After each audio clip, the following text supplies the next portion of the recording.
நம்ம சாப்பிட்றதுக்கும் இன்றைக்கி தக்காளி சாதம் தான். தம்பிக்கு டிஃபன் எதுவும் பண்ணல, அது கூடவே உருளைக்கிழங்கு.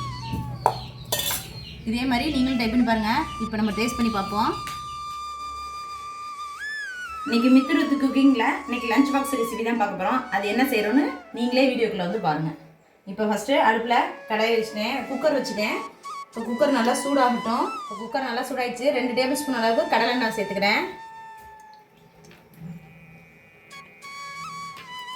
அது கூடவே 1 டேபிள் ஸ்பூன் அளவுக்கு நெய் சேர்த்துக்கிறேன்.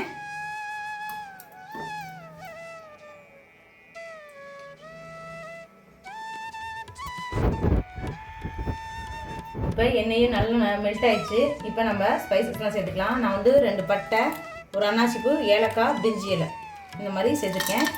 இதை போட்டுக்குவோம். அது கூடவே ஒரு 1/2 டேபிள் ஸ்பூன் அளவுக்கு சோம்பு, இப்போ அதையும் சேர்த்துக்குவோம். இப்போ நமக்கு சோம்பு எல்லாமே பொரிஞ்சிச்சு. இப்போ நம்ம கட் பண்ணி வச்சுருக்க 2 சைஸ் பெரிய வெங்காயம் அதையும் சேர்த்துக்குவோம். இதை நல்லா வதக்கிக்குவோம். வெங்காயம் நல்லா வதங்கிடுச்சு. அது கூடவே 4 பச்சை மிளகாய் எடுத்து வச்சுருக்கேன். குட்டியாக இருக்கனால 5 வச்சுருக்கேன் நான். நீங்கள் 4 பச்சை மிளகாய் போட்டுக்கோங்க, கரெக்டாக இருக்கும். ஒரு கொத்து புதினா அதையும் சேர்த்துக்கணும். வெங்காயம் புதினா எல்லாமே நல்லா வதங்கிடுச்சு. இப்போ அது கூட தக்காளி சேர்த்துக்குவோம். 5 தக்காளி, பழுத்த தக்காளி நல்லா நைஸாக கட் பண்ணி வச்சுருக்கேன். அதையும் சேர்த்து நல்லா வதக்கிக்குவோம். ஒரு டேபிள் ஸ்பூன் அளவுக்கு உப்பு சேர்த்துக்கிறேன். அப்போ தான் கொஞ்சம் சீக்கிரமாக வதங்கிடும். அதுக்காண்டி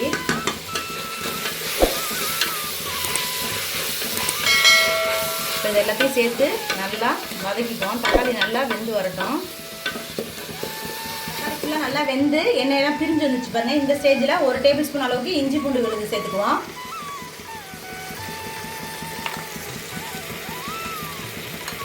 இப்போ இது நல்லா மிக்ஸ் பண்ணிக்குவோம்.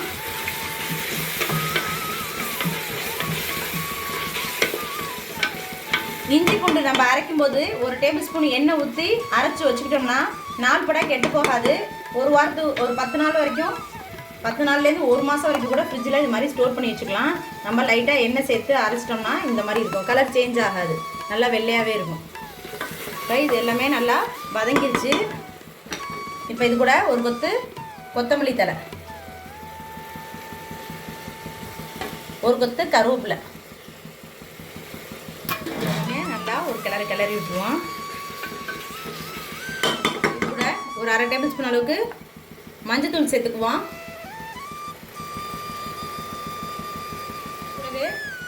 ஒரு 3/4 டீஸ்பூன் அளவுக்கு மிளகாய் தூள், ஒரு 1/2 டேபிள் ஸ்பூன் அளவுக்கு நான் வீட்டிலே வந்து ஸ்பைசஸ்லாம் சேர்த்து அரைச்சி பிரியாணி மசாலா வச்சுருக்கேன். அந்த ஒரு 1/2 டேபிள் ஸ்பூன் அளவுக்கு சேர்த்துக்கிறேன். மிக்ஸ் பண்ணி விட்டுருவோம். இப்போ நம்மளுடைய தக்காளி வெங்காயம்லாம் நல்லா வதங்கிடுச்சு. இப்போ இதிலே கண்டுபிடிச்சிருப்பீங்க நம்ம சூப்பரான தக்காளி சாதம் தாங்க எப்படி செய்கிறதுன்னு பார்க்க போகிறோம் லஞ்ச் பாக்ஸுக்கு. இப்போ நான் 2 டம்ளர் அளவுக்கு அரிசி எடுத்துக்கிட்டேன். அதுக்கு 4 டம்ளர் அளவுக்கு தண்ணி சேர்த்துக்குவோம். 1 2 3 4 இது எல்லாமே நல்லா மிக்ஸ் பண்ணிக்குவோம். நம்ம இந்த மசாலாவிலே அப்படியே வடித்த சாதத்தை போட்டு கூட கிளறி கொடுக்கலாம். நம்ம இதோட அரிசி போட்டு வேக வச்சோம்னா டேஸ்ட்டு ரொம்பவே சூப்பராக இருக்கும். பிரியாணியை விட டேஸ்ட்டு செமையாக இருக்கும். இப்போ இதை ஒரு தட்டு போட்டு மூடி வச்சுருவோம். நம்ம நல்லா தண்ணி கொஞ்சம் கொதி வரட்டும்.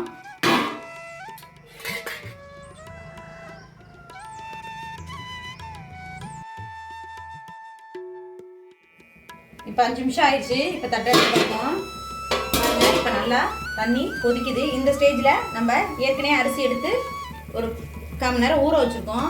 இப்போ அரிசி எடுத்து போட்டுக்கோம்.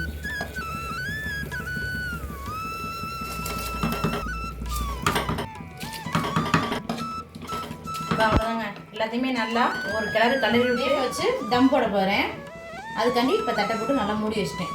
இப்போ முக்கால்வாசி நல்லா வெந்ததுக்கப்புறம் நம்ம அடுப்பை வந்து லோ ஃப்ளேமில் வச்சிடணும். சுத்தமாக லோ ஃப்ளேமில் வச்சிடணும். இப்போ ஃபஸ்ட்டு நல்லா ஒரு 2 கொதி வர்றதுக்காண்டி ஃபுல் ஃப்ளேமில் வச்சு இப்போ கொதிக்க விட்றேன்.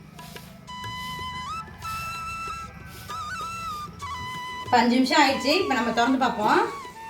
இப்போ பாருங்கள் சூப்பராக நம்மளோட தண்ணி எல்லாமே கரெக்டாக வற்றிடுச்சு. அரிசியை நல்லா ஒரு கிளறி விட்டு நல்லா ஒரு கிளறி விட்டு மூடிட்டு இதை அப்படியே லோ ஃப்ளேமில் ஒரு 2 நிமிஷம் இருந்துச்சுன்னா ஃபுல்லாக நல்லா தம்மாயிடும். நம்ம சிம்மில் இது மாதிரி வச்சுட்டோம் அப்படின்னு சொன்னால் நமக்கு வந்து என்னோட இது வந்து அடி பிடிக்காதனால அடி கனமான பாத்திரம் வச்சுருக்கேன். அப்படி இல்லை உங்களுக்கு வந்து பிகினர்ஸ் நம்ம வந்து பயமாக இருக்குது அடி பிடிச்சுன்னு நினச்சிங்கன்னா வேஸ்ட்டான தோசைக்கல் இந்த மாதிரி ஏதாவது யூஸ் பண்ணிங்கன்னா அடியில் வந்து சுத்தமாக நமக்கு அடி பிடிக்காது.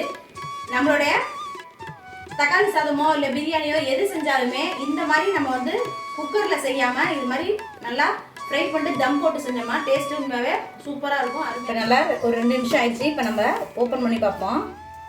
பாருங்கள் நல்லா கொஞ்சம் கூட தண்ணி இல்லாமல் சூப்பராக புலன்னு எப்படி இருக்குது பாருங்கள். ஒன்றோட ஒன்று சாதம் கொஞ்சம் கூட ஒட்டாமல் சூப்பராக வந்துருக்கு. தக்காளி சாதம் நம்மளுடைய சுவையான தக்காளி சாதம் சாப்பிட்றதுக்கு தயாராக நம்ம லஞ்ச் பாக்ஸு ரெடி பண்ணிடுவோம்.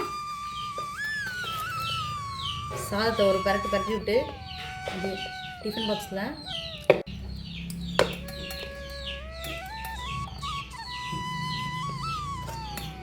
இப்போ இந்த தக்காளி சாதத்துக்கு காம்பினேஷனுக்கு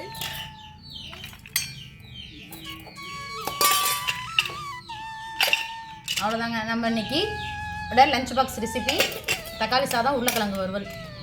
நம்ம சாப்பிட்றதுக்கும் இன்றைக்கி தக்காளி சாதம் தான். தம்பிக்கு டிஃபன் எதுவும் பண்ணல, அது கூடவே உருளைக்கிழங்கு.